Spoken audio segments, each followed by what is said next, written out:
Mas Adi BNSP, kemudian rekan-rekan yang lain tanpa kurang rasa hormat semuanya saja.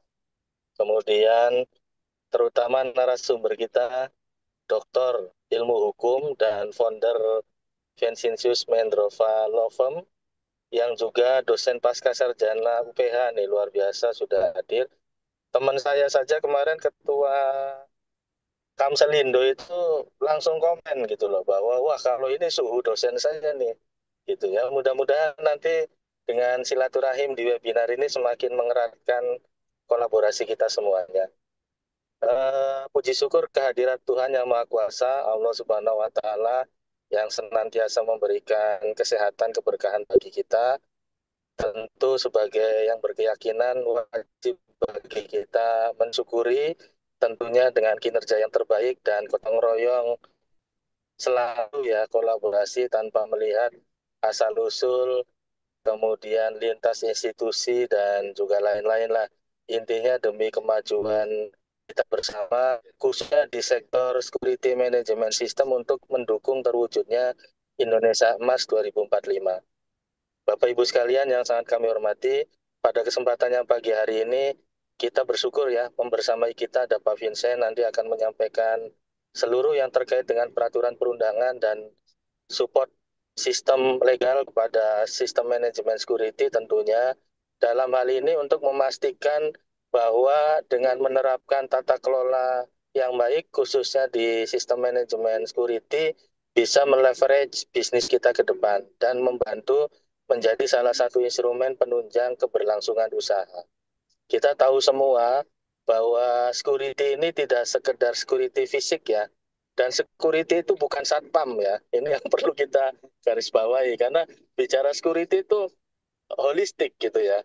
Ada sistemnya, ada integrasinya, bahkan tidak hanya fisik, tapi sekarang sudah berbasis IT security juga, di mana dampaknya mungkin lebih fatal ya, dengan tidak concernnya perusahaan atau institusi terhadap keamanan IT atau cyber security itu mungkin dampaknya akan sangat fatal gitu ya, tanpa mengesampingkan yang keamanan fisik juga tentunya.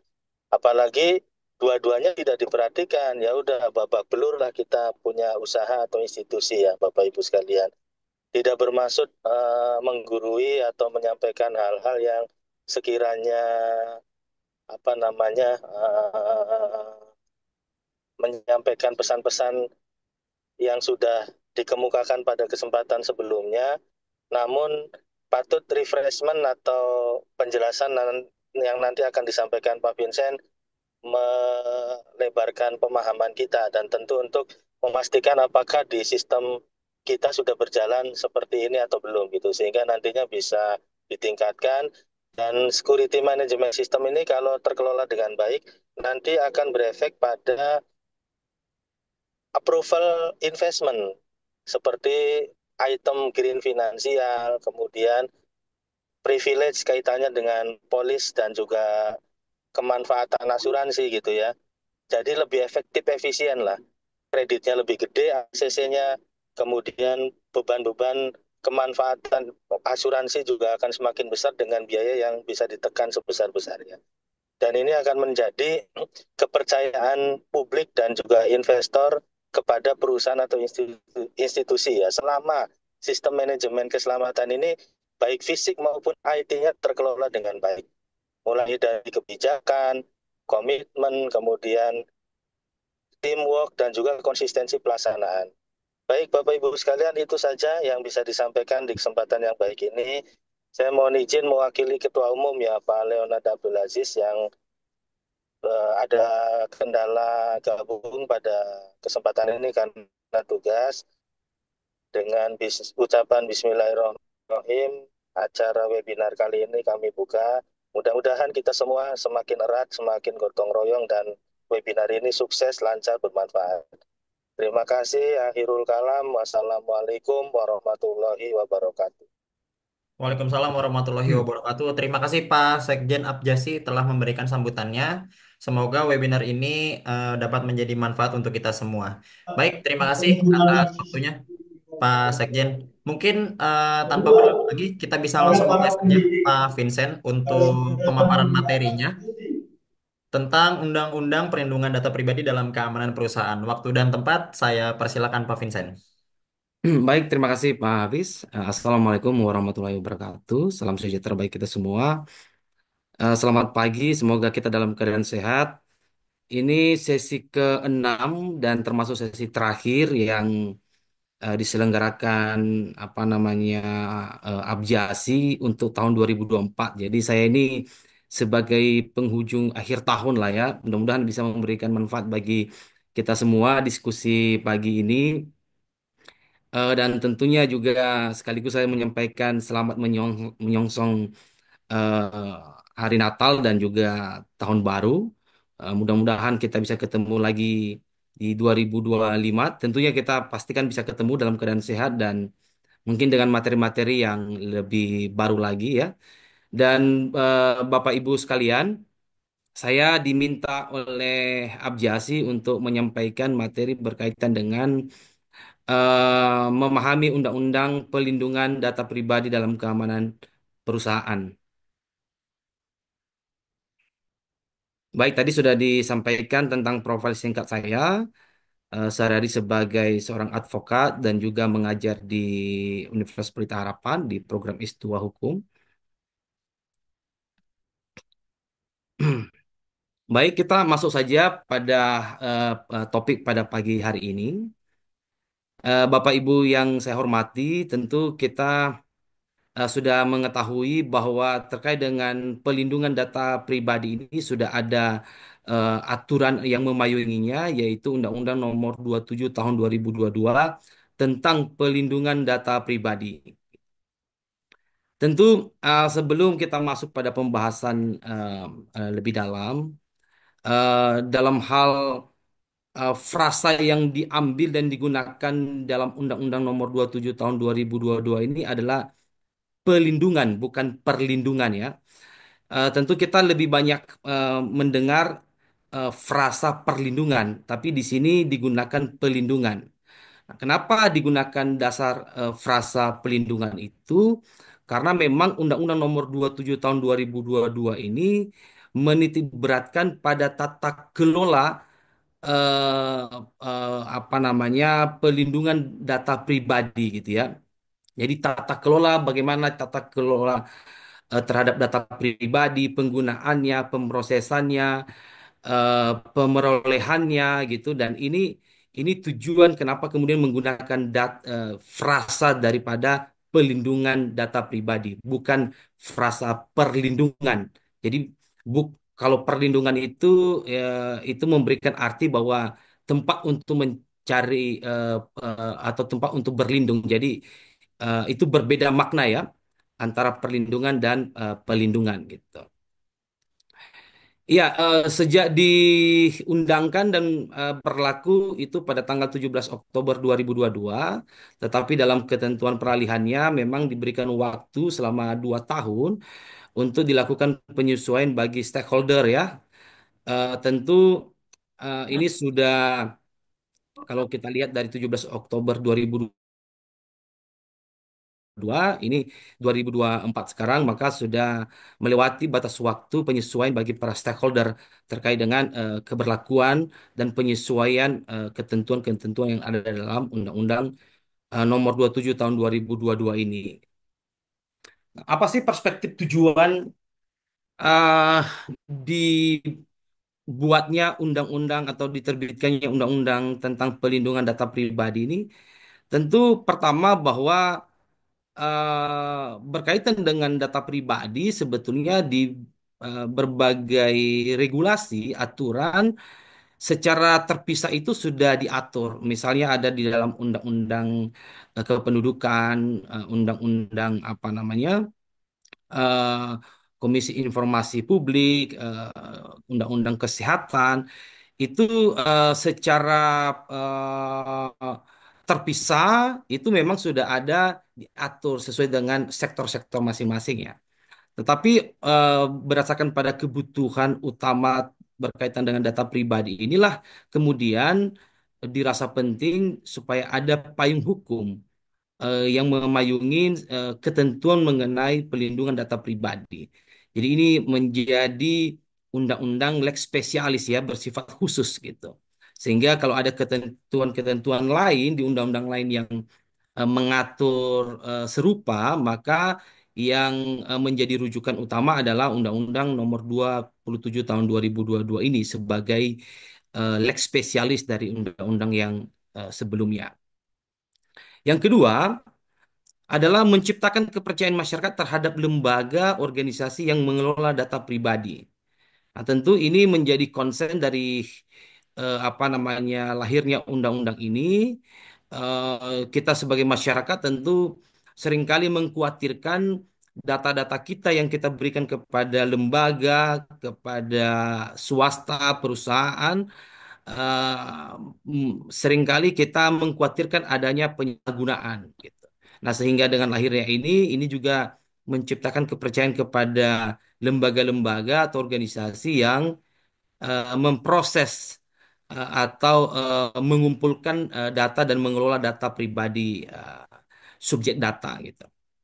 Yang ketiga adalah tanggung jawab hukum gitu. Jadi di sana juga menitik beratkan pada tanggung jawab hukum baik itu kepada apa namanya pengendali dan juga kepada prosesor ya terkait dengan tanggung jawab hukum dalam melakukan pemrosesan data pribadi. Yang keempat adalah meningkatkan kesadaran masyarakat terhadap data pribadi. Nah, ini juga hal yang sangat penting ya. Bagaimana kemudian masyarakat bisa memahami, bisa paham ya eh, pentingnya apa namanya penggunaan data pribadi setiap eh, eh, person atau setiap orang gitu ya. Jadi dengan undang-undang ini bisa meningkatkan kesadaran masyarakat terhadap pentingnya data pribadi tersebut. Nah, yang kelima yaitu mewujudkan kesetaraan regulasi dengan negara-negara lain. Karena memang di negara-negara Eropa, di negara-negara Asia juga ya sudah mengatur mengenai apa namanya pelindungan data pribadi ini. Oleh karena itu, supaya apa namanya di Indonesia juga memiliki kesetaraan sama keberlakuannya sama pelindungannya sehingga dianggap penting kita kemudian menerbitkan atau membuat Undang-Undang Nomor 27 Tahun 2022 ini. Itulah perspektif tujuan daripada kenapa kemudian lahir Undang-Undang Nomor 27 Tahun 2022. Nah, ini Bapak Ibu mengenai definisi data pribadi ya. Kalau kita lihat dalam Undang-Undang Nomor 27 tadi, data pribadi adalah data tentang orang perseorangan yang teridentifikasi atau dapat diidentifikasi secara tersendiri atau dikombinasi dengan informasi lainnya, baik secara langsung maupun tidak langsung melalui sistem elektronik dan atau non elektronik gitu. Jadi ini data pribadi ini pada intinya menitik beratkan pada orang perseorangan ya yang melekat pada diri orang tersebut dan dapat diidentifikasi gitu ya.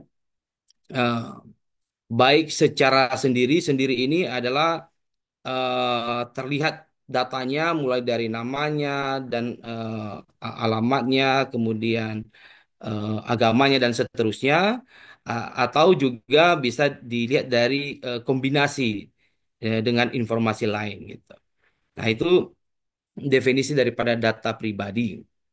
Eh, Kemudian juga data pribadi menurut Peraturan Menteri Komunikasi dan Informatika Nomor 20 Tahun 2016 itu juga memang didefinisikan mengenai data pribadi ini. Tapi tentu kita mengacu pada undang-undang yang memang mengatur khusus tentang pelindungan data pribadi. Nah, apa itu pelindungan data pribadi? Seperti tadi yang saya jelaskan di awal ya, undang-undang ini tidak menggunakan frasa perlindungan, tetapi menggunakan frasa pelindungan data pribadi. Nah, pelindungan data pribadi itu adalah keseluruhan upaya untuk melindungi data pribadi dalam rangkaian pemrosesan data pribadi guna menjamin hak konstitusional subjek data pribadi. Nah, ini apa namanya tujuan atau arti daripada pelindungan data pribadi.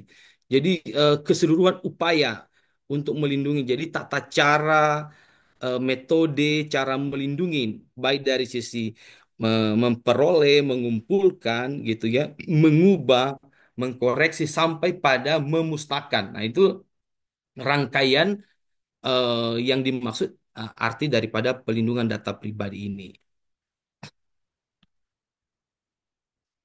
Nah, seperti tadi yang saya sampaikan, sebelum adanya Undang-Undang Nomor 27 Tahun 2022 ini sudah ada ketentuan-ketentuan di berbagai sektor mengenai pelindungan data pribadi kita gitu ya. Ada dalam Undang-Undang Perbankan, Undang-Undang Perlindungan Konsumen ya, Undang-Undang KIP, Undang HAM dan seterusnya. Itu secara terpisah memang diatur. Namun setelah adanya Undang-Undang Nomor 27 Tahun 2022 ini menjadi apa namanya menjadi kodifikasi dari pelindungan data pribadi dan itu bersifat lex spesialis artinya ini menjadi berlaku khusus ya mengatur khusus terkait dengan data pribadi. Nah, kalau kita lihat ini berdasarkan sumber dari Kominfo yang sekarang sudah Hai. berganti jadi Komdigi ya. Nah, ini lembaga pengumpul data pribadi yang disurvei oleh Kominfo sendiri. Ini data yang dimiliki oleh aptika.kominfo.go.id ya. Nah, ini bisa kita lihat lembaga mana yang banyak mengumpulkan data pribadi. Nah, di sini yang terbesar adalah lembaga keuangan ya, bank dan lembaga keuangan gitu. Jadi itu sampai 67%, kemudian ada institusi kesehatan rumah sakit ya, klinik dan puskesmas ya tentu karena kalau setiap orang ke rumah sakit pasti akan menunjukkan identitas dirinya gitu ya. Kemudian ada operator telekomunikasi. Nah, ini juga berkaitan dengan ketika kita apa namanya mendaftarkan identitas kita terhadap nomor baru misalnya ya. Nah, ini perusahaan asuransi, e-commerce ya, institusi pemerintah, ini angka-angkanya bisa dilihat di sini berdasarkan survei atau data yang dimiliki oleh Kominfo. Nah, mungkin Bapak Ibu yang punya perusahaan bisa juga melihat perusahaan Bapak Ibu ada tergolong di mana yang ada di dalam survei atau data yang dimiliki oleh Kominfo ini. Nah, Bapak Ibu ini maksudnya jenis data pribadi ya. Jadi jenis data pribadi itu dibagi dua, ada jenis data bersifat umum dan jenis data bersifat khusus.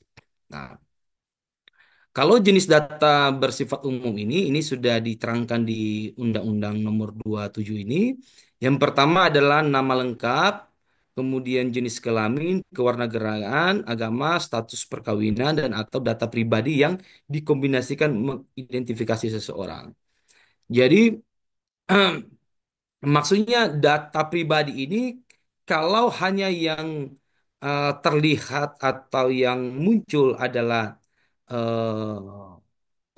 data agamanya, sedangkan namanya, jenis kelaminnya tidak terlihat, bukan bukan itu yang dimaksud dari data pribadi. Jadi data pribadi itu yang memang merujuk secara spesifik kepada orang perseorang tersebut, gitu ya. Jadi jelas nama lengkapnya siapa, kemudian jenis kelaminnya, karena belum tentu nama lengkap sama, tapi jenis kelaminnya bisa saja berbeda gitu. Nah, ini kenapa kemudian itu menjadi satu rangkaian ya yang harus ada untuk disebut sebagai data pribadi. Juga bisa saja nama lengkap, jenis kelamin sama gitu, tapi berbeda kewarganegaraan. Nah, itu juga bukan disebut sebagai data pribadi yang melekat kepada orang perseorangan tersebut. Jadi itu kemudian menjadi apa namanya satu dari nama lengkap, jenis kelamin, kewarganegaraan, agama, status perkawinan, atau data pribadi yang dikombinasikan. Dengan data itu maka bisa diidentifikasi bahwa orang tersebut adalah subjek data pribadi gitu. Betul bahwa orang tersebut yang memiliki data pribadi tersebut. Nah, di sini ada yang disebut data pribadi yang dikombinasikan mengidentifikasi seseorang. Itu yang dimaksud data pribadi yang dikombinasikan ini berkaitan dengan data seluler, seluler contohnya nomor nomor handphone ya. Nah, nomor handphone kita ini dapat diidentifikasi itu milik siapa ketika misalnya nomor seluler ini sudah didaftarkan secara resmi ya berdasarkan data lengkap KTP milik orang perseorangan tersebut. Nah, bisa juga melalui IP address ya. Jadi itu data pribadi yang dikombinasikan mengidentifikasi seseorang itu bisa dilihat dari data seluler milik seseorang. Jadi nomor handphone kita yang memang kita daftarkan resmi menggunakan data pribadi kita, maka itu dapat disebut sebagai data pribadi yang dikombinasikan. Gitu. Nah, selain daripada data umum, ada data bersifat khusus, data pribadi bersifat khusus. Nah, ini data bersifat khusus ini pertama adalah data dan informasi kesehatan. Nah, ini berkaitan dengan apa namanya eh, rekam medis ya. Eh, kalau kemudian kita melakukan apa namanya pengobatan di rumah sakit, tentu kita akan apa dimintakan data-data dan ketika ada perawatan dan lain sebagainya itu data dan informasi kesehatan. Kemudian ada data biometrik itu tentang apa namanya berkaitan dengan fisik dan lain-lain ya. Kemudian data genetika itu yang berkaitan dengan eh, apa namanya eh, gen atau waris data waris terkait dengan data genetika. Nah, berkaitan dengan data atau catatan kejahatan ini yang berkaitan dengan apa namanya proses dalam catatan penegakan hukum gitu ya di kepolisian, penyidikan, penuntutan gitu. Nah, kemudian data anak ini memang digolongkan sebagai data khusus ya karena maksud dari data anak di sini adalah anak yang belum cakap hukum gitu ya.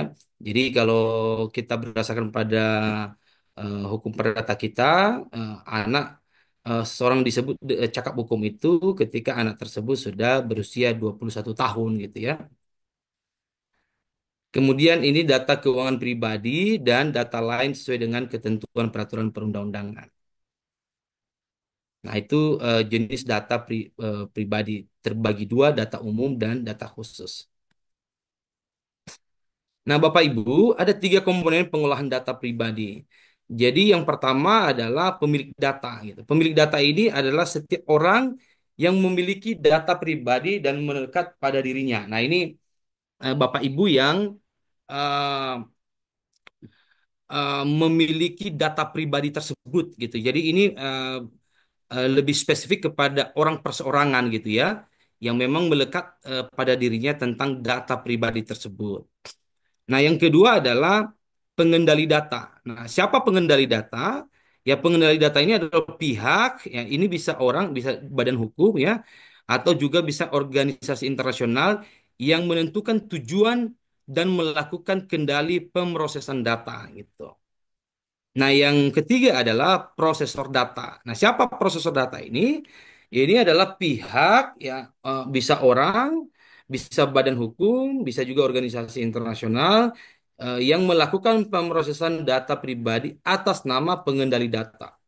Jadi prosesor data ini dia hanya melakukan pemrosesan data itu atas nama dari pengendali data gitu ya. Jadi eh, tanggung jawab daripada data pribadi itu tetap pada pengendali data, bukan kepada prosesor data gitu. Nah, ini tiga komponen pengolahan data pribadi gitu ya. Jadi pengendali data ini misalnya kalau apa eh, contohnya tentang perbankan misalnya eh, eh, kalau kita membuka rekening tentu kita eh, diminta oleh bank untuk melengkapi data-data pribadi kita apakah itu KTP, NPWP. Nah, itu eh, apa namanya pengendali data. Jadi dia langsung yang melakukan pemrosesan data dan mengendalikan data tersebut ya dan menentukan tujuannya apa gitu ya. Nah, sedangkan prosesor data ini adalah orang yang melakukan pemrosesan itu atas nama pengendali data. Itu prosesor data ini bisa vendor dari pengendali data gitu. Apakah misalnya perusahaan A dia punya vendor gitu untuk mengelola data tersebut sebagaimana tujuan awal dimintakan atau tujuan awal memperoleh dan mengumpulkan data pribadi orang perseorangan tersebut gitu. Nah, proses pengendali data memberikan apa namanya pemrosesan data itu kepada prosesor data itu wajib diinformasikan dan wajib sepengetahuan daripada pemilik data gitu ya. Jadi eh, itulah kenapa kemudian apa namanya pentingnya pelindungan data ini. Data pribadi ini wajib diketahui tujuannya apa, spesifiknya apa, gitu ya. Jadi sifat terbatasnya seperti apa, jangka waktunya seperti apa dalam penggunaan pemrosesan data ini. Nah, ini juga harus betul-betul diketahui oleh pemilik data atau pemilik data pribadi. Nah, inilah tahapan atau pemrosesan data pribadi. Bisa kita lihat di dalam pasal 16 Undang-Undang PDP ya. Apa saja pemrosesan data pribadi itu? Yang pertama adalah pemerolehan dan pengumpulan gitu. Nah, pemerolehan dan pengumpulan ini banyak macam ya, bisa apa namanya pada saat pendaftaran atau seperti apa. Yang pasti pemerolehan data dan pengumpulan ini bisa juga dengan melakukan apa namanya penelusuran data gitu ya, yang bisa ditemukan di berbagai sumber gitu ya. Nah, itu maksudnya adalah pemerolehan dan pengumpulan data. Kemudian pengolahan dan penganalisisan. Ya tentu ini eh, Bapak Ibu paham tentang pengolahan dan penganalisisan. Jadi data itu harus dilakukan pengolahan, dicek kebenarannya, seperti apa data-data itu, apakah relevan dengan tujuan dari apa namanya pemrosesan data atau tidak gitu. Jadi dilakukan pengolahan dan penganalisisan gitu. Apakah betul orang tersebut yang memiliki data yang diberikan atau tidak gitu. Nah, kemudian adalah penyimpanan ya. Jadi maksud dari pemrosesan data ini selain daripada pengolahan, penganalisisan, juga penyimpanan. Kemudian perbaikan dan pembaharuan gitu. Jadi oleh apa namanya pengendali data ataupun prosesor data juga punya kewajiban untuk melakukan perbaikan atau pembaruan data ketika diminta oleh pemilik data untuk dilakukan perbaikan atau pembaruan gitu. Nah, kemudian yang kelima adalah penampilan, pengumuman, transfer, penyebarluasan dan pengungkapan. Nah, ini maksudnya penampilan ini adalah sesuatu yang ditampilkan untuk memperlihatkan data pribadi tersebut gitu. Nah, sama dengan pengumuman, ya sifatnya pengumuman ini adalah untuk diketahuinya data pribadi itu yang bersifat umum gitu. Nah, terkait dengan transfer, penyebarluasan atau pengungkapan ini berkaitan dengan penggandaan, pengiriman gitu ya. Nah, itu bagian dari pemrosesan data. Nah, yang paling terakhir dari sisi pemrosesan data ini adalah penghapusan atau pemusnahan. Jadi, ini adalah satu rangkaian yang dimaksud dari pemrosesan data. Dari awal memperoleh hingga dilakukan penghapusan ataupun pemusnahan data pribadi tersebut.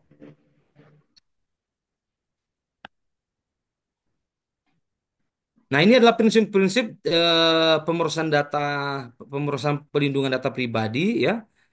Yang pertama adalah pengumpulan data pribadi dilakukan secara terbatas dan spesifik, sah secara hukum dan transparan gitu. Jadi memang menitik beratkan eh, apa namanya transparansi dalam pemrosesan data ini, dalam pengumpulan data ini gitu ya. Jadi dan itu dilakukan secara terbatas dan spesifik. Jadi apa tujuannya? Kalau itu tujuannya untuk membuka rekening, tentu terbatas hanya pada pembukaan rekening tersebut untuk melakukan penyimpanan uang di sana atau seperti apa tujuan daripada pengumpulan data tersebut. Jadi dia terbatas dan spesifik. Jadi dia tidak boleh digunakan data pribadi itu di luar dari sifat terbatas tadi eh, sebagaimana tujuan dari pengumpulan data itu gitu. Nah, itu eh, poin berikutnya adalah dilakukan sesuai dengan tujuan gitu. Jadi setelah dilakukan pengumpulan data, maka kegunaan dari data pribadi itu harus dilakukan sesuai dengan tujuannya. Ya, jadi eh, tujuan ini harus sudah di, diberitahukan kepada pemilik data sejak awal gitu ya, sejak awal pengumpulan data. Dan itu pemberitahuan itu bukan pemberitahuan secara lisan atau persetujuan secara lisan, tetapi harus persetujuan secara tertulis gitu ya. Nah, ini yang memang ditekankan dalam prinsip pemrosesan data ini gitu. Jadi Bapak Ibu dalam hal mengumpulkan data ya memang harus jelas data itu tujuannya apa, sampai di mana dan seperti apa secara spesifiknya dan itu memang harus dituangkan di dalam bentuk tertulis gitu. Jadi tidak bisa dengan hanya bersifat lisan gitu ya. Nah, kemudian dilakukan dengan menjamin hak subjek data pribadi. Nah, tentu itu prinsip ya. Ketika sudah mengumpulkan data, diolah, digunakan, tentu harus juga menjamin hak daripada data subjek data pribadi tersebut. Jadi tidak boleh menyalahgunakan apa namanya di luar dari tujuan pengumpulan atau tujuan pemrosesan data itu. Yang kemudian dilakukan secara akurat, lengkap, ya, tidak menyesatkan, mutakhir dan dapat dipertanggungjawabkan. Jadi memang sangat rigid sekali ya dalam pemrosesan data ini, ya harus betul-betul lengkap ya identitasnya seperti apa dan kegunaannya seperti apa. Itu tidak boleh menyesatkan. Informasi yang disampaikan kepada pemilik data itu tidak boleh menyesatkan, tidak boleh berbeda dengan tujuannya gitu. Kemudian dilakukan dengan melindungi keamanan data pribadi dari pengaksesan yang eh, tidak sah. Nah, ini soal illegal access ya. Jadi tentu oleh apa namanya pengendali data ataupun prosesor data memiliki kewajiban ya untuk melindungi keamanan data pribadi tersebut dari ancaman-ancaman yang bisa diakses ya secara tidak sah data pribadi tersebut. Nah, ini juga menjadi tanggung jawab hukum dari pengendali data ataupun prosesor data. Ya, dilakukan dengan berikutnya adalah dilakukan dengan memberitahu tujuan dan aktivitas pemrosesan. Nah, ini seperti yang saya jelaskan di sana ya.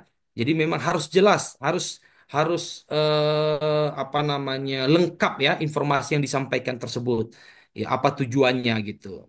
Dan apa saja aktivitas pemrosesan data tersebut. Dan tentu tidak hanya memberikan memberitahukan tujuan, juga wajib memberitahukan ketika terjadi kegagalan pelindungan data pribadi gitu. Jadi ketika perusahaan Bapak Ibu kemudian mengalami suatu kegagalan ya, di luar dari tujuannya ya terjadi kebocoran. Nah, ini wajib memberitahukan kepada pemilik data pribadi dan itu ada batas waktunya ya. Itu batas waktunya itu 3 kali 24 jam.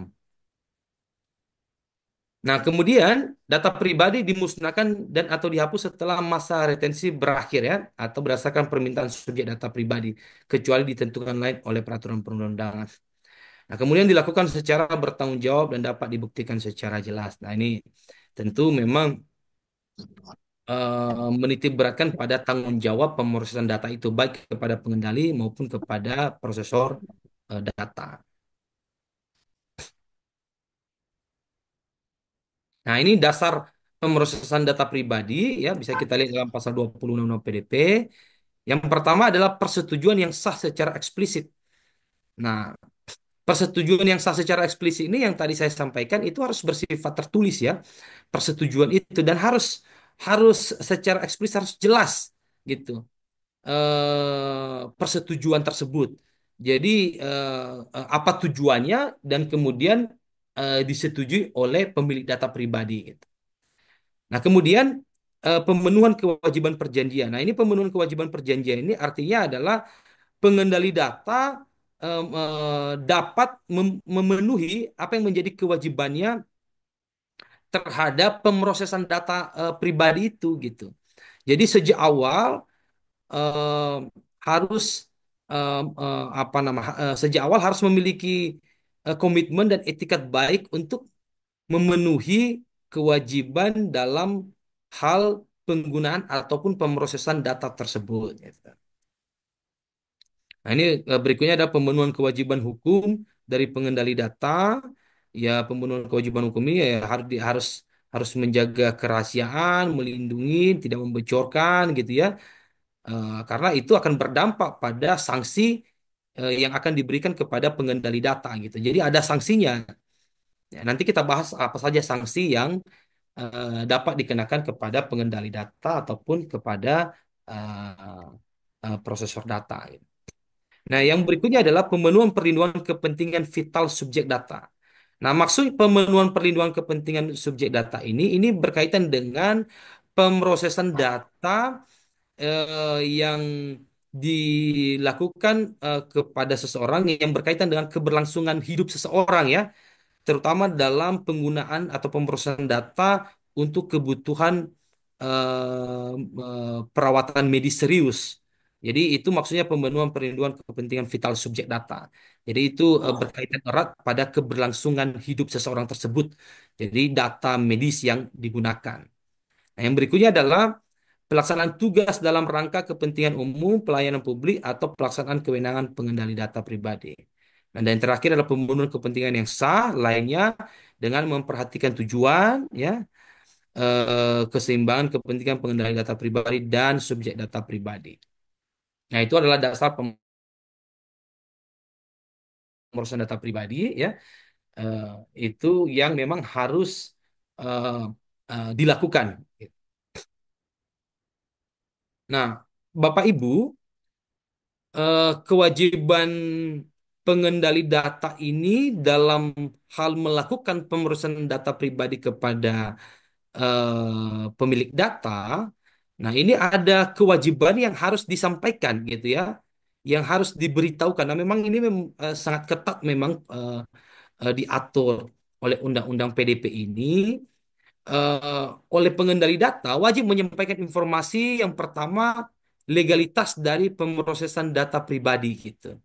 Nah, ini harus disampaikan legalitas yang mengumpulkan itu dia dia sebagai apa gitu ya. Apakah dia orang persorangan atau badan hukum gitu dan itu harus diperlihatkan diberitahukan kepada si eh, pemilik data gitu. Nah, kemudian harus diberitahukan, diinformasikan tujuan pemrosesan data, gitu ya, seperti yang tadi saya jelaskan di awal. Ya, apa saja tujuannya juga harus disampaikan, gitu.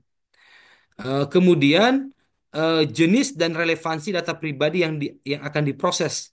Nah, jenisnya apa? Apakah itu data umum, ya, atau data khusus, gitu ya, dan Apa relevansinya terhadap tujuan dari pemrosesan data pribadi tersebut. Nah, kemudian jangka waktu retensi dokumen yang memuat data pribadi. Nah, kemudian rincian mengenai informasi yang dikumpulkan. Terus jangka waktu pemrosesan data pribadi dan hak subjek data pribadi. Nah, ini yang memang harus disampaikan oleh pengendali data kepada pemilik data ketika dilakukan pemrosesan data. Ya, terutama pada saat dilakukan pengumpulan atau pada saat memperoleh data pribadi pada eh, pertama kalinya gitu ya. Jadi di awal sudah harus disampaikan informasi ini kepada pemilik data. Nah, itulah kewajiban yang harus dimiliki oleh pengendali data dalam melakukan pemrosesan data pribadi. Ya. Nah, Bapak Ibu, ini eh, syarat sah pemrosesan data pribadi. Jadi untuk dikatakan sah pemrosesan data pribadi itu ya harus harus terpenuhi 5 poin ini gitu ya. Yang pertama adalah persetujuan tertulis dan terekam. Nah, ini tadi yang saya sampaikan di awal bahwa dalam memperoleh dan mengumpulkan data pribadi ini wajib atas persetujuan dan persetujuannya ini bersifat tertulis ya dan terekam ya. Bisa salah satu lah, bisa salah satu ya. Tertulis dan terekam bisa. Apakah itu berbasis pada elektronik ataupun non elektronik gitu ya. Jadi sekarang memang tidak mudah harus harus dibuat satu surat pernyataan atau perjanjian ya, perjanjian pemrosesan data ya antara pengendali data dengan pemilik data gitu ya. Jadi harus tertuang persetujuan itu dan itu harus bersifat harus jelas ya, apa namanya, apa saja dan bersifat lengkap apa saja yang persetujuan yang diberikan oleh si pemilik data. Nah, yang kedua adalah dapat dibedakan secara jelas. Jadi, apa namanya, data itu harus dapat dibedakan secara jelas dengan data yang lainnya gitu. Nah, kemudian dapat dipahami dan mudah diakses. Ya, jadi dapat dipahami dan mudah diakses ini menitik beratkan pada hak daripada si pemilik data gitu ya. Pertama, pemilik data memahami dan juga dia mudah mengakses ya. Jadi setiap data pribadi yang sudah dikumpulkan atau sudah dilakukan pemrosesan data pribadi itu oleh pemilik data memiliki hak untuk melakukan akses terhadap data tersebut. Yang kemudian adalah bahasa yang sederhana dan jelas. Nah, ini soal apa namanya, ketentuan yang dimuat misalnya dalam perjanjian pemrosesan data atau pernyataan apa namanya pemrosesan data gitu. Nah, sifatnya terbatas, spesifik, sah secara hukum, dan transparan. Nah, ini adalah syarat sah pemrosesan data pribadi. Nah, bagaimana kalau kemudian tidak terpenuhi syarat sah pemrosesan data pribadi itu? Ya, konsekuensinya sangat jelas di dalam Undang-Undang PDP itu dinyatakan bahwa tidak memenuhi syarat sahnya pemrosesan data pribadi itu dinyatakan batal demi hukum gitu. Jadi batal demi hukum artinya bahwa secara hukum itu pemrosesan data pribadi itu dianggap tidak tidak sah gitu ya. Ya, jadi tidak sah sehingga tidak mengikat apa namanya kedua belah pihak gitu. Jadi ketika tidak sah maka konsekuensinya adalah ada sanksi yang dimuat di dalam Undang-Undang PDP ini. Ada sanksi administrasi dan ada sanksi pidana dan juga bisa dilakukan upaya gugatan ganti rugi terhadap apa namanya pemrosesan data yang tidak sah gitu. Jadi jelas ya, sangat jelas bahwa eh, ketidakterpenuhan syarat sah pemrosesan data, maka data data yang di data pribadi yang di, dikumpulkan ya, diolah ya, disimpan dan digunakan ya, itu kemudian secara hukum itu batal demi hukum. Nah, konsekuensi batal demi hukum ini, maka semua pemrosesan data itu menjadi tidak sah. Dan konsekuensi sanksinya adalah bisa sanksi administrasi, perdata maupun eh, apa namanya gugatan ke perdataan ganti rugi. Nah, ini batas waktu pemrosesan. Nah, pengendali ataupun prosesor tunduk pada batas waktu 3 kali 24 jam dalam hal yang melakukan memperbaharui dan atau memperbaiki kesalahan dan atau ketidakakuratan data pribadi. Nah, kapan kapan terhitung 3 kali 24 jam itu? Itu terhitung sejak dimintakan dilakukan pembaharuan atau perbaikan oleh pemilik data gitu. Nah, pada saat pemilik data meminta kepada pengendali ataupun kepada prosesor data untuk dilakukan pembaruan, maka terhitung ada batas waktu kepada pengendali dan prosesor untuk memperbaiki itu selama kurang lebih 3 kali 24 jam. Nah, yang kedua adalah memberikan akses kepada subjek data pribadi terhadap data pribadi yang diproses beserta rekam jejak pemrosesan data pribadi. Nah, ini juga punya batas waktu. Artinya si pengendali dan prosesor data ini wajib memberikan data pribadi itu ya kepada pemilik data pribadi sejak dimintakan akses terhadap apa namanya data pribadi itu oleh subjek data pribadi atau pemilik data pribadi. Jadi terhitung pada saat dimintakan akses ya. Jadi itu batas waktu yang eh, menjadi kewajiban dari pengendali ataupun prosesor. Nah, Bapak Ibu, apa saja hak subjek data pribadi gitu. Ya tadi sudah saya jelaskan di awal eh, hak-hak daripada subjek data pribadi ini adalah dia berhak mendapatkan informasi. Jadi informasi ini ya informasi yang menyeluruh gitu ya. Apa tujuan, spesifiknya apa, seperti apa penggunaan data itu dan lain sebagainya gitu ya.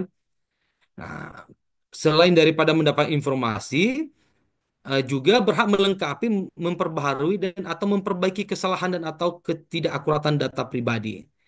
Gitu. Kemudian akses dan salinan data pribadi. Nah, ini apa namanya?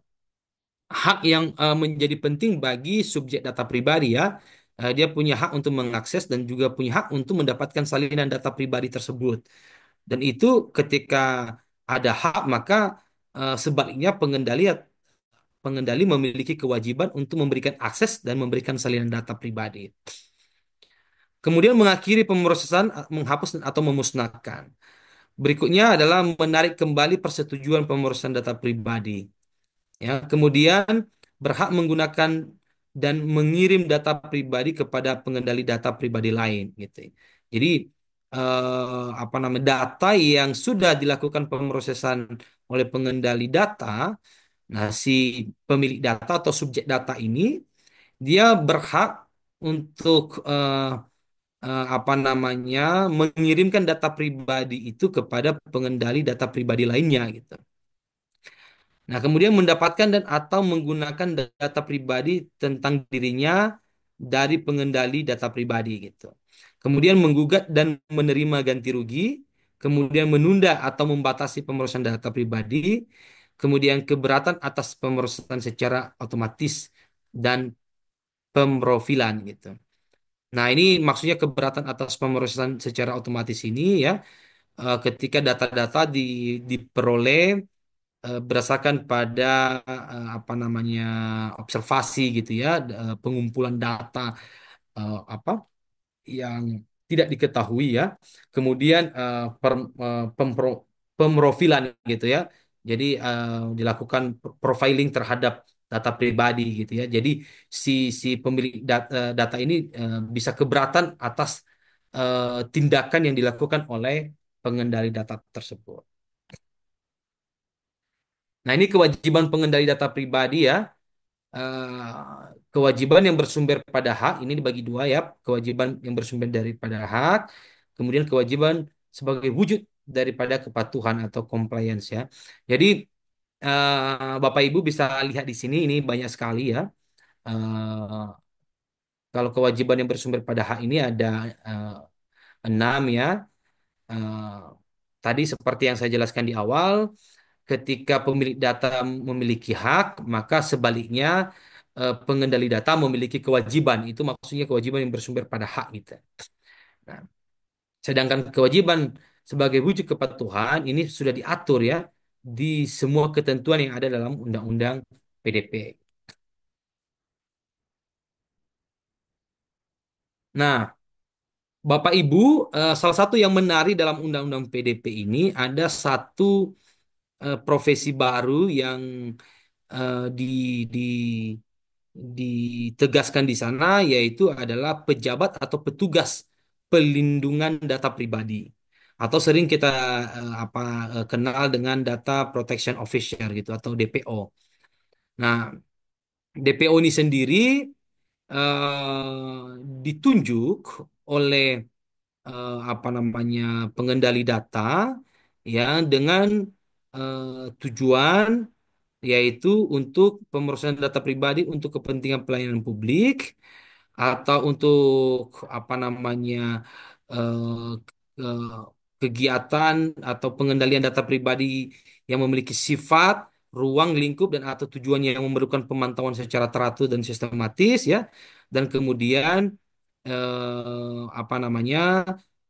memerlukan pemrosesan data pribadi dalam skala besar untuk data pribadi yang bersifat spesifik dan atau data pribadi yang berkaitan dengan tindak pidana.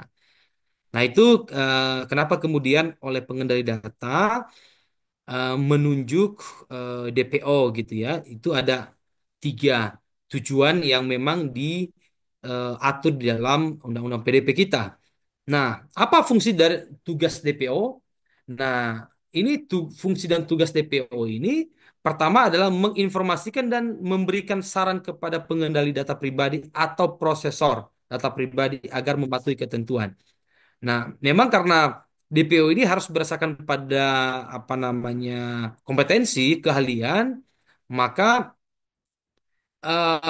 tujuannya adalah untuk memberikan informasi gitu dan memberikan saran kepada pengendali seperti apa gitu ya data pribadi itu, apakah itu sudah memenuhi ketentuan atau tidak gitu.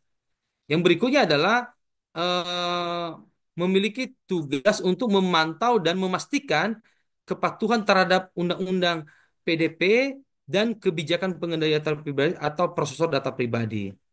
Nah, ya, ini tugas daripada DPO ya, memantau dan memastikan gitu ya. Jadi dalam rangkaian pemrosesan data pribadi itu, salah satu tugas daripada DPO ini adalah memantau dan memastikan apakah sudah mematuhi ketentuan Undang-Undang PDP atau tidak gitu. Yang berikutnya adalah memberikan saran mengenai penilaian dampak pelindungan data pribadi. Nah, ini tentu saran ini bersifat nasihat ya, pendapat gitu ya, eh, daripada DPO itu sendiri gitu terkait dengan penilaian dampak pelindungan data pribadi. Jadi dia juga punya peran terhadap penilaian dampak daripada pelindungan data pribadi ini. Apakah ini memiliki risiko, seperti apa risikonya, dampaknya dan lain sebagainya gitu ya. Apakah itu kemudian tingkat apa namanya pemilik datanya seperti apa. Nah, ini penilaian dampak pelindungan pribadi itu juga oleh si DPO ini memiliki tugas untuk memberikan saran gitu ya. Apakah ini memiliki dampak dampak hukum ya dan lain sebagainya.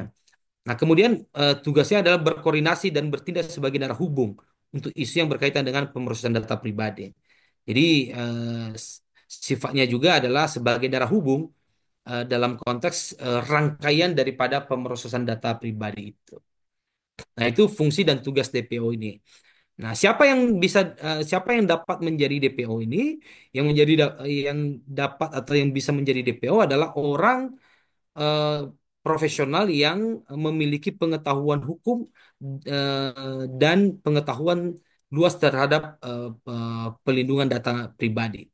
Nah, ini eh, kita sedang menunggu peraturan pelaksana terhadap undang-undang PDP ini, karena ini masih belum keluar peraturan pelaksananya, sehingga belum ada ketentuan-ketentuan khusus terkait dengan pelatihan ataupun sertifikasi berkaitan dengan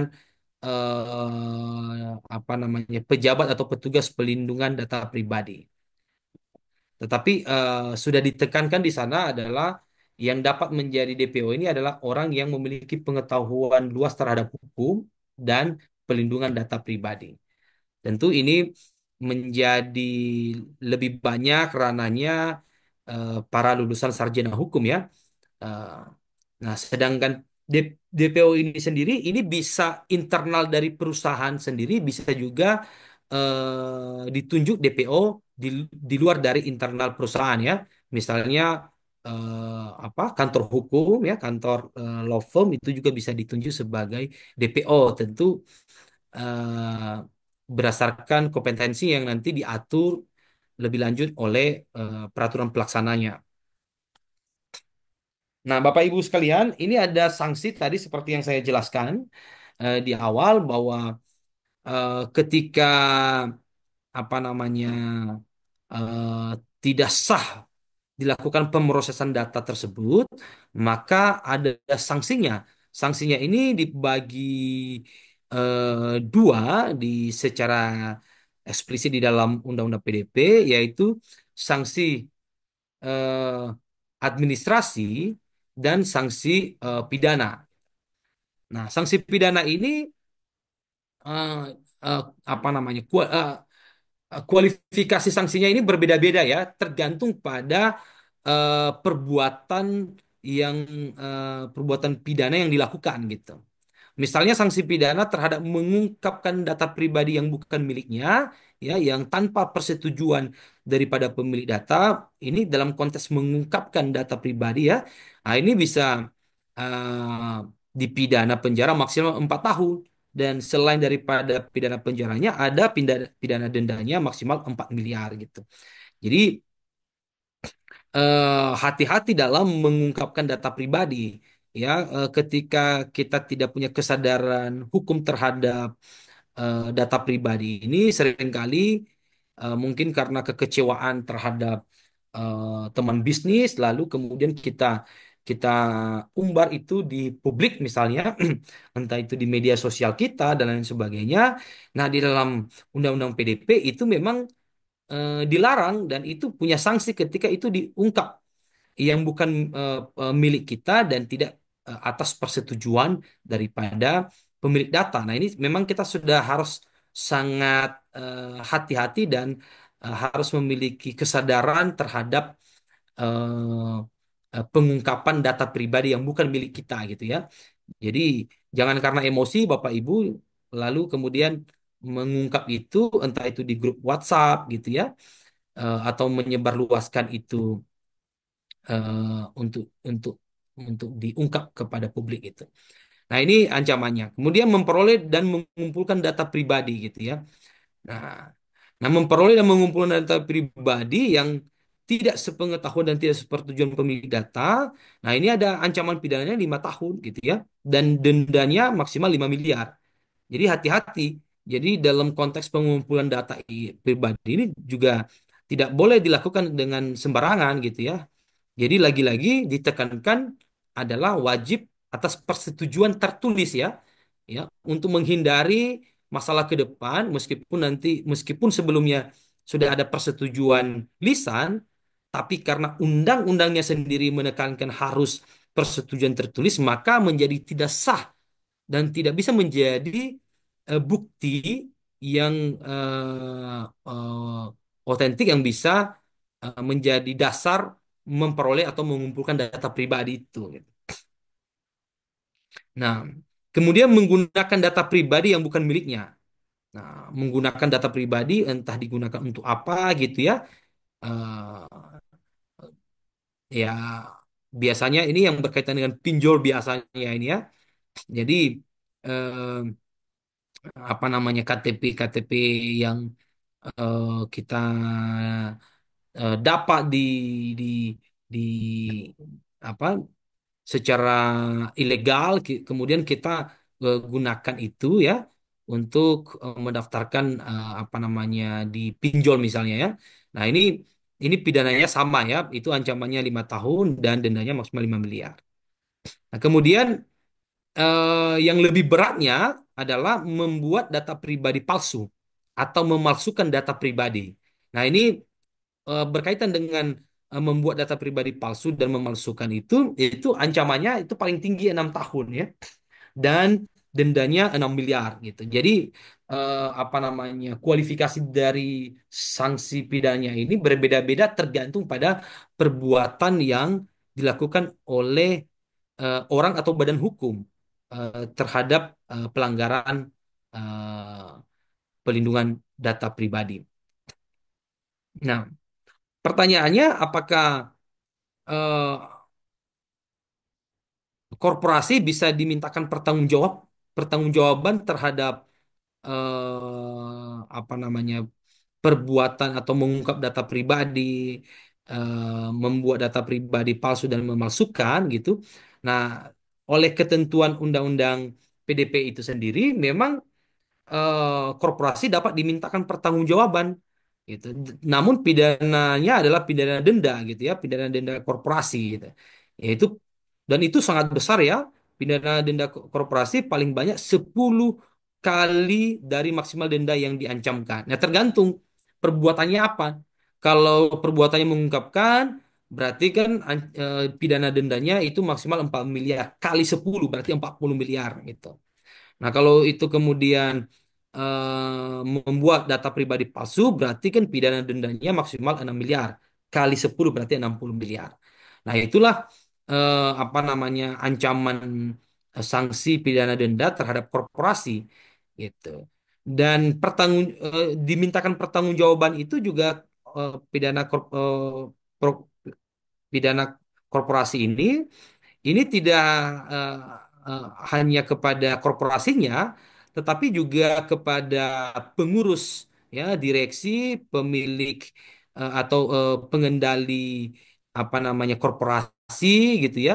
Itu juga dapat dimintakan pertanggungjawaban hukum terhadap eh, apa namanya, pelanggaran pemrosesan data pribadi. Nah, selain daripada sanksi pidana, ada sanksi administrasi. Nah, sanksi administrasi ini eh, itu di, diberikan oleh lembaga yang dibentuk khusus untuk apa namanya, pelindungan data pribadi ini. Nah, lembaga ini nanti akan dibentuk dan bertanggung jawab kepada presiden ya, dan disahkan berdasarkan pada keputusan presiden gitu. Nah, ini lembaga sejauh yang saya tahu masih belum ada lembaga ini. Mudah-mudahan dalam waktu dekat mungkin sudah ada atau sedang disiapkan ya. Nah, ini sanksi administrasi ini ada empat apa namanya sanksinya ya. Yang pertama ada peringatan tertulis, kemudian penghentian sementara kegiatan pemrosesan data pribadi, kemudian penghapusan atau pemusnahan data pribadi, dan denda administrasi gitu. Nah, selain daripada sanksi administrasi ini ada sanksi eh, perdata. Sebetulnya sanksi perdata ini lebih ditekankan terhadap hak yang dimiliki oleh pemilik atau subjek data gitu ya. Bahwa subjek data pribadi itu berhak untuk menggugat gitu dan berhak untuk menerima ganti rugi. Jadi secara Undang-Undang PDP itu tidak masuk dalam ketentuan sanksi dimuat di dalam undang-undang tersebut, tetapi di salah satu pasal diatur bahwa si subjek data atau pemilik data ini berhak untuk mengajukan gugatan dan juga berhak untuk menerima ganti rugi. Nah, demikian Bapak Ibu eh, eh, materi atau penjelasan dari saya terkait dengan pelindungan data pribadi. Mudah-mudahan bisa bermanfaat. Kalau ada pertanyaan, silakan. Saya kembalikan kepada moderator. Baik, terima kasih Pak Vincent atas paparan tentang Undang-Undang Pelindungan Data Pribadi. Sangat insightful pada pagi hari ini. yang sudah diberikan dari Pak Vincent. Baik, Bapak Ibu sekalian, saya membuka 3 pertanyaan yang ingin bertanya kepada Pak Vincent terkait dengan tema yang dibawakan pada pagi hari ini. Silakan Bapak Ibu untuk raise hand. Nanti saya bantu untuk monitor dari sini. Jika ada pertanyaan atau jika ada sharing-sharing terkait dengan masalah-masalah yang terjadi di perusahaan Bapak Ibu sekalian, boleh eh, saya membuka 3 kesempatan untuk Bapak Ibu sekalian bertanya terkait dengan Undang-Undang Perlindungan Data Pribadi dalam keamanan perusahaan pada pagi hari ini. Silakan Bapak Ibu sekalian, bisa langsung on mic juga boleh, silakan Bapak Ibu sekalian. Ya. Sambil menunggu, silakan Bapak Ibu sekalian untuk mengisi link absen yang sudah saya kirimkan di kolom chat Zoom pada pagi hari ini ya.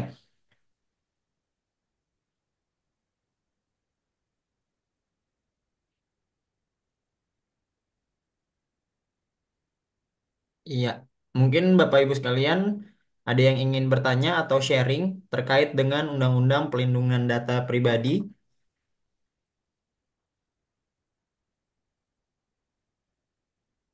Nah, ini mungkin masih belum ada.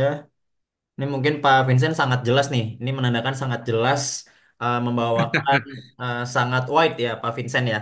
Sangat clear gitu dalam menjelaskan tentang Undang-Undang Pelindungan Data Pribadi. Ya, Man- mudah-mudahan begitu Pak Hafiz. Dari penjelasan ini, mudah-mudahan bisa memberikan ya pencerahan kepada Bapak Ibu, terutama yang memiliki apa perusahaan, karena perusahaan bisa menjadi pengendali daripada data pribadi tersebut ya. Jadi memang dibutuhkan kesadaran bersama, baik kepada subjek data,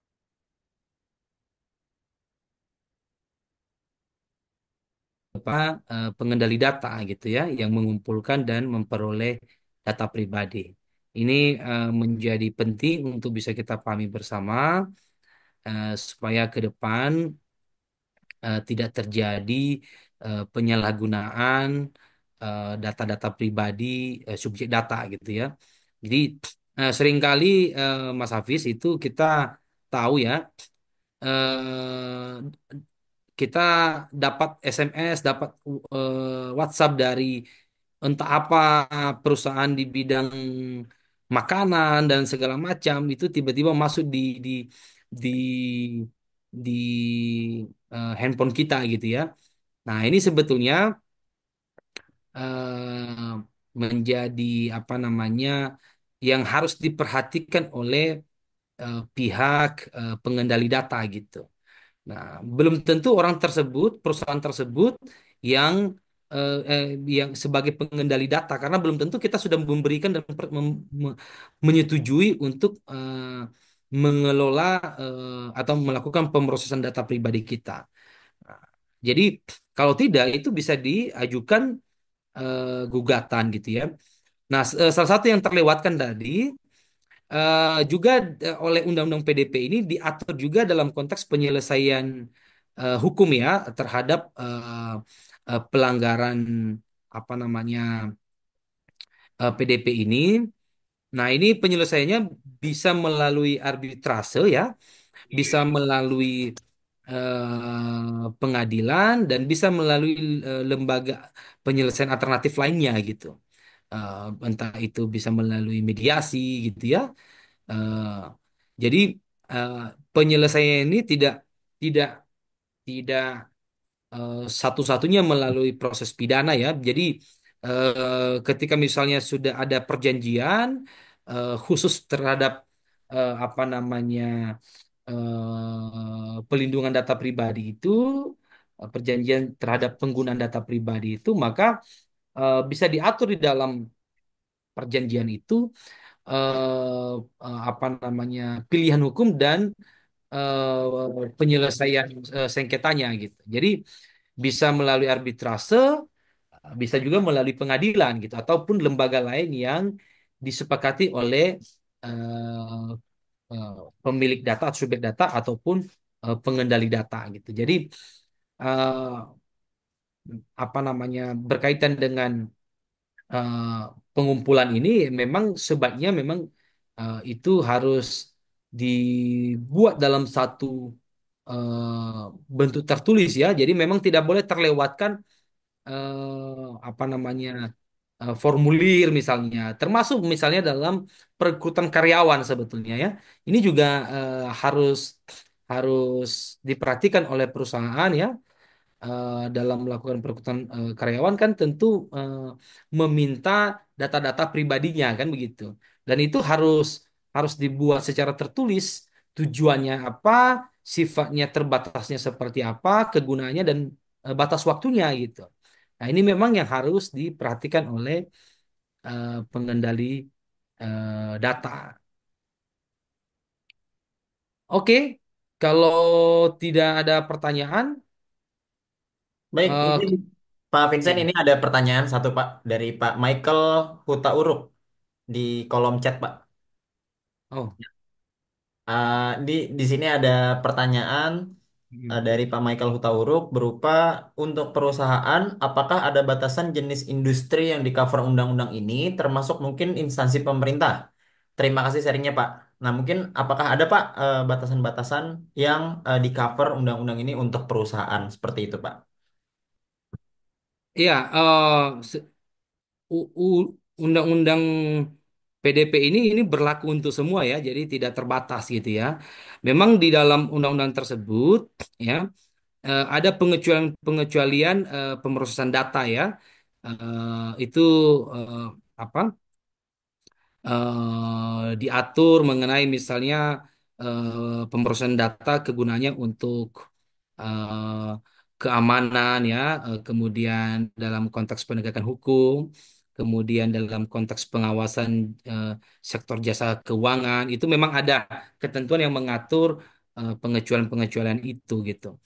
Eh, tapi secara keseluruhan itu wajib tunduk terhadap ketentuan dalam hal pemrosesan data itu gitu. Jadi tidak ada pembatasan, hanya pembatasan dalam konteks kegunaan daripada data pribadi tersebut. Gitu, Pak. Baik, berarti pada kesimpulannya tidak ada batasan untuk tunduk terhadap undang-undang PDP ini ya Pak Vincent ya? Betul, betul, betul. Ya, baik. Terima kasih Pak Vincent atas jawabannya. Ini ada lagi pertanyaan dari Pak Nurdin yang sudah Silakan, raise silakan. hand. Silakan Pak Nurdin untuk on mic Pak. Silakan Pak, langsung utarakan saja. Ya, terima kasih Pak Moderator. Izin Pak Mendova, Pak Dokter, Iya, silakan, selamat. silakan. Pak Nurdin. Terima kasih Pak Yahubu Pak. Yahoo, ya. Ya, Ini ini satu kampung ini Pak Hafiz. Oke, silakan, silakan, silakan. ya, ya, ini mungkin sedikit aja sih Pak. Saya tadi melihat untuk uraian dari Undang-Undang PDP ini, mungkin saya yang salah, ya, yang belum bisa memahami betul. Kira-kira untuk data pelanggan atau database pelanggan perusahaan itu, apakah itu termasuk dalam lindungan Undang-Undang PDP, Pak? Karena kan di sana juga kan tidak hanya data pelanggan ini bukan hanya data perusahaan yang ada, tapi ada PIC pribadi yang memang termuat di dalam itu. Kemudian ini kasusnya itu data pelanggan ini sudah dibocorkan oleh salah satu karyawan kita. Nah, kemudian apa kira-kira nih yang harus dilakukan oleh perusahaan atau upaya hukum apa yang harus dilakukan? Begitu, Pak. Kira-kira. Terima kasih. Iya, ini udah konsultasi hukum nih namanya nih ya. Iya, Oh, gitu. tentunya berkaitan dengan data, jadi semua data pribadi yang apa namanya yang digunakan untuk tujuan tertentu memang harus sesuai dengan ketentuan daripada Undang-Undang PDP ini ya.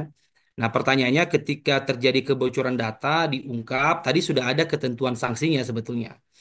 Nah, pertanyaannya adalah eh, eh, ap- ya ini dari Pak Nurdin oleh pengendali data dalam hal ini adalah perusahaan merasa dirugikan atas dibocorkan atau diungkapkan data data pribadi ya, data pribadi pelanggan oleh si salah satu karyawan gitu ya. Sebetulnya yang merasa dirugikan di sini adalah pemilik data pribadi tersebut ya. Karena memang tadi seperti yang kita jelaskan di atas, eh, apa namanya, penggunaan atau pemrosesan data itu harus sesuai dengan tujuannya gitu. Nah, ketika terjadi kebocoran data, ya tentu memang yang dikhawatirkan oleh pengendali data ini ketika bocor adalah soal tanggung jawab hukumnya gitu. Karena oleh si siapa namanya ini si pemilik data, subjek data ini kemudian karena dia dirugikan, dia bisa mengajukan gugatan ganti rugi ataupun bisa melaporkan itu secara pidana atas penggunaan data pribadinya atau pengungkapan data pribadinya yang tanpa persetujuannya gitu. Tidak sesuai dengan tujuan awal dikumpulkan atau diperolehnya data pribadi tersebut. Nah, ini eh, apa namanya hal lain ya, artinya pihak subjek data, pemilik data yang datanya dibocorkan ini tentu eh, orang yang paling dirugikan terhadap kejadian tersebut. Nah, tentu oleh pihak perusahaan sisi kerugiannya adalah data data pelanggan tentu itu menjadi kekuatan dari sisi bisnisnya dia gitu. Eh, dan konsekuensinya adalah dia tetap harus bertanggung jawab terhadap kebocoran data tersebut gitu. Karena pelindungan data pribadi itu pengendali data dalam hal ini perusahaan itu dia bertanggung jawab terhadap data pribadi subjek data itu. Jadi kalau terjadi kebocoran yang diungkap oleh karyawannya itu ya soal yang berbeda, itu ada ketentuan pidananya sendiri ya. Membocorkan data itu eh, bisa dilaporkan secara apa namanya pidana, kan ada sanksi pidananya, itu bisa dilihat pembuktiannya. Tentu itu itu sisi kepentingan daripada si pengendali data perusahaan gitu ya. Jadi dia bisa melakukan pelaporan pidana terhadap oknum karyawan yang membocorkan tersebut. Lalu bagaimana dengan si pemilik data?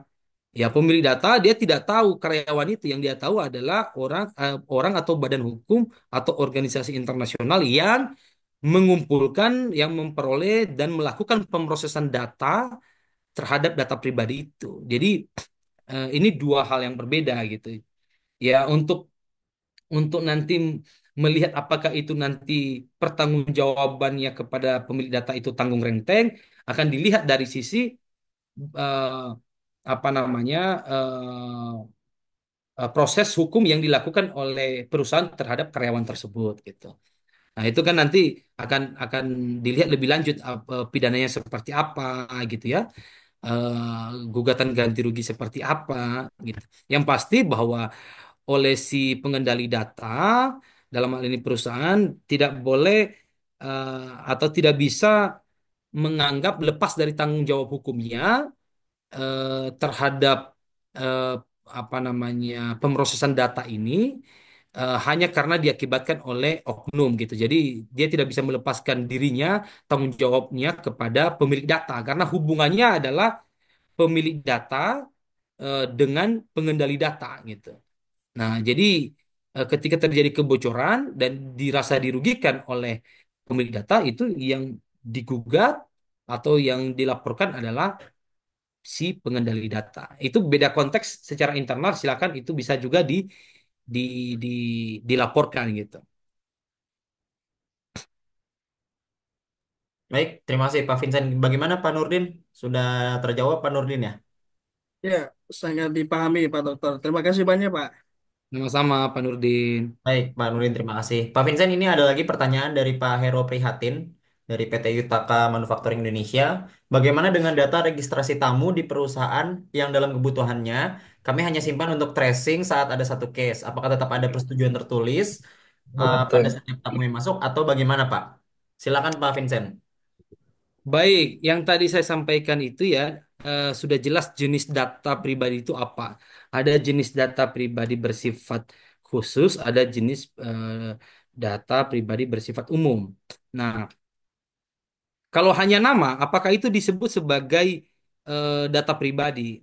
Itu belum tentu, karena nama ini bisa saja apa namanya tidak hanya satu orang yang memiliki nama yang sama gitu, ya. Tetapi kalau kemudian data umumnya untuk registrasi itu memang merujuk kepada satu orang, ya, misalnya nama gitu, apa namanya pekerjaan dan alamat gitu. Nah itu kan sudah merujuk. Nah, alamat apalagi kalau alamat spesifik ya, alamat rumah pemilik data itu gitu. Nah, itu sudah masuk di dalam jenis data pribadi gitu. Dan itu wajib sesuai dengan ketentuan PDP. Tapi kalau hanya misalnya registrasi nama ya, ya itu kan tidak menunjukkan secara spesifik pemilik data pribadi itu gitu. Tapi kalau eh, dituangkan juga nomor handphone misalnya ya, itu sudah masuk di dalam data pribadi gitu. Ya, nomor handphone itu sudah masuk data pribadi karena kalau kemudian di tracking, dilakukan identifikasi terhadap nomor seluler itu memang akan mengidentifikasikan seseorang. Oh, ini siapa karena didaftarkan secara sah ya, kecuali ya kan ada juga nomor nomor seluler, nomor telepon itu yang tidak didasarkan pada KTP kita gitu ya. Nah, kalau tidak didasarkan dengan bukan dari KTP kita, data lengkap kita, maka bukan mampu tidak masuk dalam data pribadi yang dikombinasikan gitu. Jadi persoalan registrasi tamu itu tergantung pada kelengkapan data yang diminta gitu. Jadi ketika sudah sudah dapat diidentifikasi bahwa itu eh, eh, merujuk pada orang perorangan kepada orang satu orang dan melekat, artinya eh, itu tidak mungkin ada nama orang, jenis kelamin orang dan alamat orang yang sama gitu dengan lebih dari dua orang gitu. Jadi itu itu maksudnya apa namanya data pribadi itu. Nah, ketika sudah terpenuhi itu maka sudah masuk dalam kategori data pribadi dan harus em, berdasarkan pada ketentuan itu yaitu persetujuan dan memberikan informasi, memberitahukan tujuannya, legalitasnya yang memperoleh data itu atau yang memberikan registrasi itu gitu ya. Ya, harus jelas registrasinya tujuannya apa gitu. Nah, itu apa namanya berkaitan dengan eh, pelindungan data pribadi, khususnya jenis data pribadi bersifat umum. Itu masuk kategori bersifat umum ketika mampu mengidentifikasi seseorang gitu. Demikian, Pak Hafiz. Baik, terima kasih Pak Vincent. Berarti pada intinya memang tetap harus melakukan persetujuan ya Pak ya sesuai dengan Undang-Undang Perlindungan Data Pribadi jika kita ingin menarik data yang bersifat khusus ataupun umum. Jika ada Betul, kombinasi yang sangat spesifik di sana ya Pak Vincent ya. betul, betul, betul. Siap.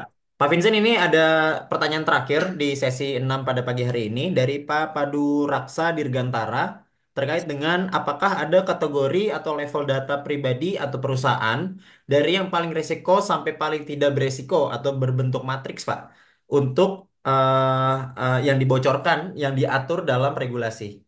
Jadi apakah ada Pak level data pribadi yang bersifat risiko sampai yang tidak beresiko dalam bentuk matriks yang tertuang dalam undang-undang tersebut Pak? Ya, ini ketentuannya jenis datanya itu. Jadi ketika itu terpenuhi data umum dan data khusus itu masuk dalam data pribadi gitu. Jadi tidak ada klasifikasi dia berisiko atau tidak berisiko gitu. Jadi ketika sudah terpenuhi jenis data ini, maka tentu ada resiko hukumnya gitu kan ya. Jadi ada konsekuensi hukumnya dan ini sudah ditentukan apa saja yang dimaksud daripada data umum dan juga data khusus gitu. Demikian Pak Hafiz. Baik, berarti tidak ada level data yang menunjukkan resiko paling atas sampai resiko yang paling bawah ya Pak ya. Yang ada hanya data umum, data khusus yang memiliki resiko hukum ya dalam Undang-Undang Perlindungan Data Pribadi. Begitu ya Pak Vincent Ya, ya.